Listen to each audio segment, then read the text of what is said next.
என்னையா அது திமுக காரங்களுடைய பெரிய அக்கப்புறா போச்சு. ஒரு மேடை கிடைச்சிருச்சு, மைக் இருக்கு அப்படின்ட்டு ஏக வசனத்துல ஒரு முதலமைச்சர் கூட பார்க்காம அனாவசியமா ஆபாசமா ஒரு மேல விமர்சிக்க வேண்டியது. அதுக்கப்புறம் அவங்க சட்டப்படி நடவடிக்கை எடுத்தாங்க, கைது நடவடிக்கை, அரெஸ்ட் அப்படி இப்படின்னு உடனே ஐயோ அம்மா கொள்றாங்களே, எனக்கு சுகர் இருக்கு, பிரஷர் இருக்கு, விட்டுருக்கு அப்படின்னு கதறி கதறி ஒப்படைக்க வேண்டியது. அப்புறம் எதுக்கு அந்த வீரவசனம்லாம் கேட்க பேசாம இருக்க வேண்டியது தானே? ஒரு நாகரிகமான முறையில ஒரு விமர்சனம் வச்சுட்டு இருக்கலாம் தெரியா கொடுத்துட்டு போக வேண்டியது தானே? எதுக்கு இதெல்லாம் கேட்கறேன்? அதாவது இன்னைக்கு நம்ம எதை பத்தி பேச போறோம் கேட்டீங்கன்னா, சரி இன்னைக்கு முக்கியமான விஷயம், டாபிக்ல போறதுக்கு முன்னாடி ஒன்று சொல்லிக்கிறேன். நம்ம வீடியோ பார்க்கக்கூடிய சகோதர சகோதரிகள் தயவு செஞ்சு ஹைப் கொஞ்சம் பண்ணிருங்க. ஏன்னா நம்முடைய வீடியோ நம்ம எவ்வளவுதான் கஷ்டப்பட்டு நம்ம எடுத்து எடிட் பண்ணி போட்டாலும் இப்போ வந்து அந்த யூடியூப் அல்கரிதம் வந்து பார்த்தீங்கன்னா எல்லாரும் கொண்டு சேர்க்கறது கிடையாது. அதனாலே சில பேர் வந்து பார்த்தீங்கன்னா நம்முடைய நண்பர்கள் சில பேர் திடீர்னு வந்து கமெண்ட் போடுறாங்க, அண்ணா எங்கடா போனீங்க இவ்வளவு நாளா காணும் அப்படின்ட்டு. நம்ம சொல்லுவோம் நம்ம இங்கே தான் இருக்கோம், டெய்லி வீடியோ போட்டு தான் இருக்கோம், ஆனால் அவங்களுக்கு போய் சேர மாட்டேங்குது. முடிஞ்ச அளவுக்கு நீங்க வந்து ஹைப் பண்ணீங்க, ஒரு ஷேர் பண்ணீங்க அப்படின்னு நல்லா இருக்கு. ஓகேவா? சரி, ஓகே. இப்போ நம்ம டாபிக்ல போயிடலாம். அதாவது என்னன்னு கேட்டீங்கன்னா, இன்னைக்கு காலையில தான் நம்ம ஒரு வீடியோ போட்டிருந்தோம். அதாவது இந்த திமுக எம்எல்ஏ விளாத்திக்குள்ள எம்எல்ஏ மார்க்கண்டேயன் ரொம்ப அநாகரிகமாக ஒருமையில நம்முடைய முதலமைச்சர் விஜயவர்ல பார்த்து சட்டமன்றத்தில் வச்சு உன் எலும்பு உடச்சு தான் நாங்கள் அனுப்புவோம் அப்படின்னு ரொம்ப எகத்தளமா பேசினார்ல. அதுக்கு பதிலடியா வந்து பாத்தீங்கன்னா அவரை வந்து கைது நடவடிக்கை காலையிலேயே பண்ணிட்டாங்க. இப்போ அவரை வந்து வெளியே விடல, எங்களையும் பார்க்க விடல அப்படின்னு சொல்லிட்டு தூத்துக்குடி மாவட்டத்தை சேர்ந்த மாவட்ட செயலாளர், திமுக மாவட்ட செயலர் கீதா ஜீவன், அதுக்கப்புறம் அனிதா ராதாகிருஷ்ணன், அதுக்கு பக்கத்தில் உள்ள எல்லாரும் கொஞ்சம் எம்எல்ஏக்கள் 4 பேர் போய்கிட்டு ஆட்களை திரட்டிக்கிட்டு எஸ்பி அலுவலகம், தூத்துக்குடி எஸ்பி அலுவலகத்துக்கு முன்னாடி நின்று ஒரு போராட்டம். அதாவது இவங்களை பார்க்க அனுமதிங்க, நாங்க பார்க்கணும், அவரை காலையிலேயே அரெஸ்ட் பண்ண மனுஷன் இவ்வளவு நேரம் ஆச்சு, அவரை யாருமே பார்க்க விடல, அவருடைய உதவியாளர் மட்டும் தான் பார்த்துருக்காங்க, ஒரு எம்எல்ஏனா மாவட்ட செயலர்னா நாங்க பார்க்க கூடாதா, இன்னும் அராஜகம் பண்றீங்களா?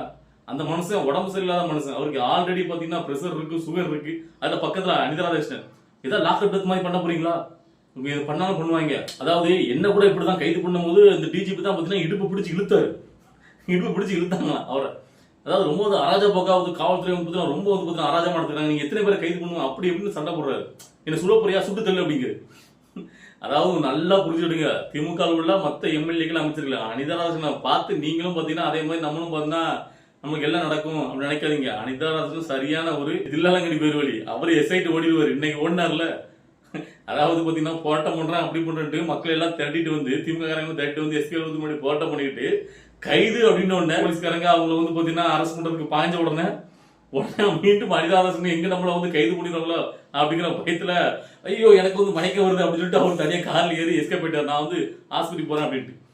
அதாவது நாங்க என்ன சொல்றோம் இதுல இருந்து கேட்டீங்கன்னா, அவருக்கு பிரஷர் இருக்கு, சுகர் இருக்கு அப்படின்னா, சுகர் பிரஷர் இருக்கிற உடம்பு சரியில்லாத மனுஷன், அப்ப கொஞ்சம் பார்த்து பேசணும். எதுக்கு உங்களுக்கு வந்து பாத்தீங்கன்னா இவ்வளவுக்குள்ள வந்து அநாகரிகமா ஆபாசமா பேச வேண்டிய அவசியம் என்ன வந்துச்சு? அதுல வேற கீதா ஜீவன் அவர் சொல்றாங்க, அதாவது ஏன்னா உங்களுக்கு வந்தா ரத்தம் எங்களுக்கு வந்து தக்காளி சட்னியா? அதாவது எங்களுடைய முதலமைச்சரை பார்த்து அன்னைக்கு ஆதவச்சுனா முட்டாள் முதலமைச்சர் சொன்னாரு, நாங்களாம் வந்து அதுக்காக வந்து கைது நடவடிக்கை எடுத்தோம் அப்படின்ட்டு.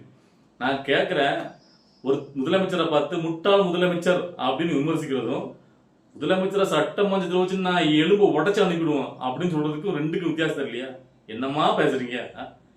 அதாவது உங்களுடைய கட்சியை சார்ந்த ராசா இப்ப கூட தான் நாதாரி முதலமைச்சர்லாம் அமைச்சர்ல இருக்காங்க அப்படின்னு சொல்லி விமர்சனம் பண்ணாரு, அதுக்காக ஆர்எஸ் கைது பண்ணிட்டாங்களா?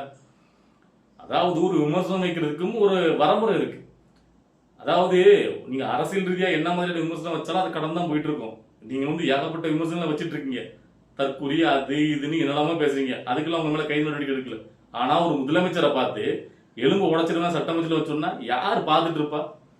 எப்படி இதுக்கெல்லாம் முட்டு கொடுக்க வரீங்க? இல்ல கேட்கிறேன். இல்ல அவர் வந்து பாத்தீங்கன்னா உடம்புச்சில்லாத மனுஷனா பார்க்க விட மாட்டேங்கம்மா, இன்னைக்கு அதுக்காக பாத்தீங்கன்னா அப்படி தள்ளுமுள்ளு பண்றீங்களே எஸ்பி முன்னாடி, அவருடைய உதவியாளர் போய் பார்த்துலாம் இருக்காரு, அதை நீங்களும் உங்க வாயில சொல்றீங்கல்ல, அதுக்கு மேல என்ன பண்ணணும்? இல்ல இப்ப திமுக ஆர்எஸ் பாரதி இருக்காருல்ல, அவர் பிரஸ் மீட்ல சொல்றாரு, இதெல்லாம் பாத்தீங்கன்னா மிகப்பெரிய ஒரு அராஜக அடக்குமுறை. அந்த காலத்துல இருந்து நாங்களும் அரசியல் பார்த்துட்டு இருக்கோம், அதிமுக காரங்க கலைஞர் ஆட்சியில் இருக்கும்போது என்னெல்லாமோ விமர்சனம் பண்ணிருக்காங்க, அதுக்காக பாத்தீங்கன்னா அவங்க மேல கைது நடவடிக்கை எடுத்தாங்க. சோ அண்ணா இருக்கும்போது சரி மாறி மாறி ஏகப்பட்ட வார்த்தைகளை வந்து உபயோகிச்சிருக்காங்க, இதை சொல்லியிருக்காங்க அது சொல்லியிருக்காங்க. எதுக்குமே பாத்தீங்கன்னா வழக்கு தான் தொடர்பாங்க, அதை சட்டபூர்வமா சந்திப்பாங்க. இந்த மாதிரி விமர்சனம் வச்சா அது கைது நடவடிக்கை எடுக்க மாட்டாங்க. ஆனா இங்கதான் ரொம்ப ஒரு அராஜக போக்கா இருக்கு அப்படின்ட்டு. ஐயோ நான் சொல்றேன், நீங்க 2 பேரும் அதிமுக திமுகவும் பாத்தீங்கன்னா அங்காளிகள் பங்காளிகள். உங்களுக்குள்ள நீங்க அவங்கள ரொம்ப கேவலமா பேசுவீங்க, அவங்க குடும்பத்தை, அவங்க உங்க குடும்பத்தை ரொம்ப ரொம்ப கேவலமா பேசுவாங்க. இதெல்லாம் உங்களுக்குள்ள சகஜம், நீங்க எல்லாத்தையும் தொடச்சிட்டு போயிருங்க. அதுக்காக எல்லாரும் அப்படி இருக்க மாட்டாங்கல்ல, ஒரு வரமுறை இருக்குல்ல. ஒரு முதலமைச்சரை எந்தெந்த வார்த்தைகளை சொல்லி உபயோகப்படுத்தணும் அப்படிதான் பேசணும். அதாவது முட்டாள் முதலமைச்சர் ஆதரவு சொல்லிட்டாரு, அதுக்காக வந்து பாத்தீங்கன்னா நீங்க நடவடிக்கை எடுக்கலையே, இப்ப மட்டும் நடவடிக்கை எடுக்கீங்கன்னா? முட்டாள் முதலமைச்சர் சொல்றதும் ஒரு முதலமைச்சர் கையை கால உடைப்பேன் எலும்பு உடைப்பேன் சொல்றது ரெண்டு ஒண்ணான்னு கேட்கிறேன். சோ அதனால ஒழுங்கா பேச கத்துக்கிடுங்க. இனிமேலாவது ஒரு பொதுமேடையில உங்க கட்சிக்காரங்களை ஒரு நாவடக்கத்தோட பேசணும் எப்படின்னு சொல்லிட்டு சொல்லி கொடுங்க. தெரியலையா, தமிழை வச்சு கத்துற ஆள்கிட்ட வந்து கத்துக்கிடுங்க, கிளாஸ் வேணா போங்க. ஓகேவா? சோ இந்த நேரத்துல குறிப்பா நான் வந்து ஒருத்தரை பாராட்டியே தீரணும். யாரும் கேட்டீங்கன்னா சமூகத்துறை அமைச்சர் வன்னியரசு அவர்கள்.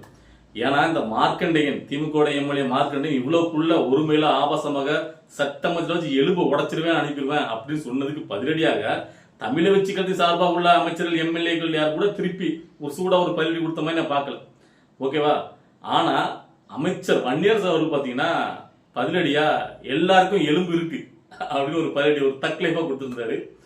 அது ஒன்னே போதும். ஏன் குறிப்பா அவருக்கு பாராட்டுகள்னா, அவர் இவ்வளவு நாளா அந்த கட்சியில கூட்டணியில தானே இருந்தாரு. ஓகேவா? இவ்வளவு நாள் இருந்து இப்ப தமிழை வச்சுக்கிறது வந்து பொறுப்பு வாங்கினதுக்கு அப்புறம் தமிழை வச்சுக்கிறதின் சார்பாக இருந்து திமுக எம்எல்ஏக்கு ஒரு பதிலடி கொடுத்ததுக்கு பாராட்டுறேன். நல்லது யார் பண்ணாலும் நம்ம பாராட்டுவோம். அதுல இன்னொரு விஷயம் நல்லா நுட்பமா கவனிக்கணும். திருமாவளவர்கள் அதுக்கு வந்து பாத்தீங்கன்னா ஒரு கண்டனம் கூட தெரிவிக்கல. அது நீங்க குறிப்பா நோட் பண்ணணும். ஏன்னு கேட்டீங்கன்னா, முதலமைச்சர் விஜய் அவர்கள் பேசும்போது எங்க உங்க அப்பாவை காணோம் அப்படின்னு சொன்னதுக்கு மட்டும் அது எப்படி வந்து பாத்தீங்கன்னா நீங்க வந்து அது வந்து ஒரு பண்பா, ஒரு நாகரிகமா இப்படி ஒரு முதலமைச்சர் பேசலாமா அப்படின்னு வந்துட்டு அதுக்கு கண்டனம் தெரிவிச்சு அது வந்து பேசின திருமாவளவர்கள் இன்னைக்கு அதுக்கு இவ்வளவுக்குள்ள ஒரு முதலமைச்சரை எலும்பு உடச்ச நீக்குள்ள சட்டமன்றல அப்படின்னு திமுறை பேசக்கூடிய எம்எல்ஏவை கண்டிச்சு அவர் எதுவுமே சொல்லாம இருக்காரு. சோ அப்ப அவருடைய நிலைப்பாடு என்ன அப்படிங்கறதையும் நீங்க தெரிஞ்சுடுங்க. எனக்கு தெரிஞ்சு திருமாவளவர்கள் இனிமே வேற மாதிரி ஒரு நிலைப்பாடு எடுத்து தேவைப்பட்டு சப்போஸ் ஒன்று நான் போகணும், நாங்க எங்க தொடரில் எங்களுக்கு சப்போர்ட் பண்ண விரும்பல, நாங்க வெளியில போறோம் அப்படின்னு முடிவு எடுத்தா கூட வன்னியரசு அவர்கள் திருமாவளவன் கூட போக மாட்டாருன்னு தான் நினைக்கிறேன். அவர் இப்போ நல்லா முதலமைச்சர் விஜயோட செட் ஆயிட்டாரு அப்படிங்கிறது நமக்கு தோணுது. ஏன்னா அமைச்சரை பதவி கொடுத்துருக்காங்கல்ல, சோ அது கொஞ்சம் வந்து விசுவாசமா இருக்கணும் அப்படின்ட்டு அவர் நெஞ்சோட இருப்பாருன்னு நினைக்கிறேன். பார்க்கலாம். சோ இதுல இன்னொரு முக்கியமா ஒன்று கவனிக்கணும். அதாவது உண்மையை ஒத்துக்கொண்ட கீதா ஜீவன், அதாவது என்ன கேட்டீங்கன்னா இப்போ வன்னியரசு அவர்கள் இப்படி தரமான ஒரு ராக் பல்லை கொடுத்தாருல, எல்லாருக்கும் எலும்பு இருக்கு அப்படின்ட்டு. சோ அதை இன்னைக்கு போராட்ட காலத்துல அங்க நிருபர் கேட்கறாங்க, இப்படி அமைச்சர் வன்னியரசு வந்து பாத்தீங்கன்னா எல்லாருக்கும் எலும்பு இருக்குன்னு சொல்லிடுறாரு, இதை பத்தி நீங்க என்ன நினைக்கிறீங்க அப்படின்னு கேட்டதுக்கு கீதா ஜீவன் அவர்கள், ஆமா அது சரிதான், எல்லாருக்கும் எலும்பு இருக்கு, என்ன நாக்குக்கு தான் எலும்பு இல்லை அப்படின்னு சொல்லிட்டு ஒரு நிமிஷம் தலையை கவுந்துட்டாங்க. ஏன்னு கேட்டீங்கன்னா அவங்களுடைய எம்எல்ஏ பேசுறதே தப்பு அப்படிங்கிறது அந்த இடத்துல அவங்களே உணர்ந்துக்கிறாங்க. அதுக்கப்புறம் மீறி ஏன் வந்து பாத்தீங்கன்னா போராட்டம் கேட்டீங்கன்னா தலைமை சொல்லியிருக்கு. தலைமை சொன்னதுனால வந்து நிறைவேற்றி வந்திருக்காங்க. அதாவது தப்புனா உணர்ந்துக்கிடுங்க, திருத்திக்கிடுங்க, தப்பே கிடையாது. அடுத்த தடவை அதை பண்ணாம இருங்க.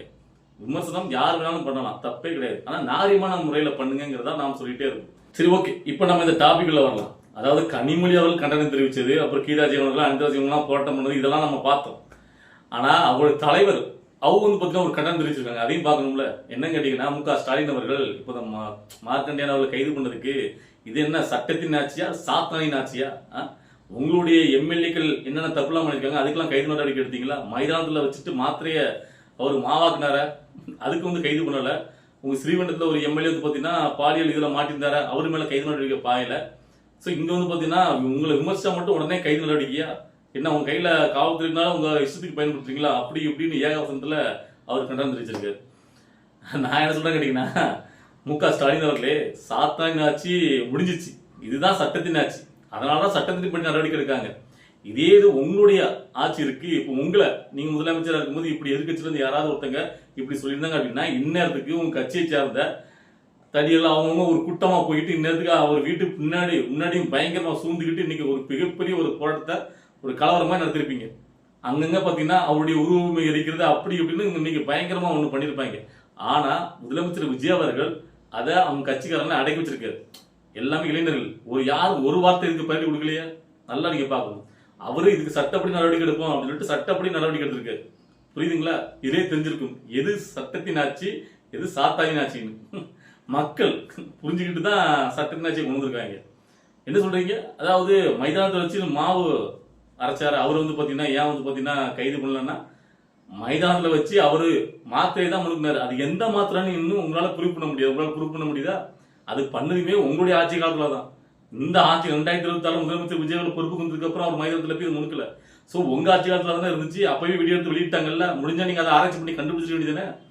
உங்களாலேயே நிரூபிக்க வேண்டியதானே கேட்கிறேன். இப்போ அதை நிரூபிச்சு நீங்க வந்து பேசணும். அது எந்த மாத்திரம் உங்களால எப்படி நிரூபிக்க முடியும் கேட்கிறேன். அது எப்படி நீங்க வந்து பார்த்தீங்கன்னா ஒருத்தர் மேல அபாண்டமா குச்சாட்ட வைக்க முடியும்? உங்கள்கிட்ட ஏதாவது ஆதாரம் இருக்கா? அந்த வீடியோவை அவர் தான் வெளியிட்டாரு. ஓகேவா? புரியுதுங்களா? அதே மாதிரி இப்ப நீங்க சொல்றீங்களே, அதாவது விமர்சனம் வச்சா அதுக்கெல்லாம் கைது பண்ணுவீங்களா, விமர்சனத்தை உங்களால எதிர்கொள்ள முடியல அப்படின்னு கேக்குறீங்களே, இதெல்லாம் நீங்க பேசலாமா? அதாவது சவுக்கு சங்கர் சாதாரண ஒரு யூடியூபர், அவர் யூடியூப்ல உங்களை எதிர்த்து விமர்சனம் பண்ணா தாங்க முடியாதுன்னு அவர் வந்து கைது பண்ணி, அதாவது ஒரு விமர்சனத்துக்கு குண்டா சட்டெல்லாம் போட்டு அடைச்சிங்க நீங்க. ஸோ நீங்களாம் எப்படி வந்து பாத்தீங்கன்னா முதலமைச்சர் விஜய் கிளாஸ் எடுக்க வரீங்க? புரியல எனக்கு. ட்விட்டு படத்தெல்லாம் கைது பண்ணீங்களே.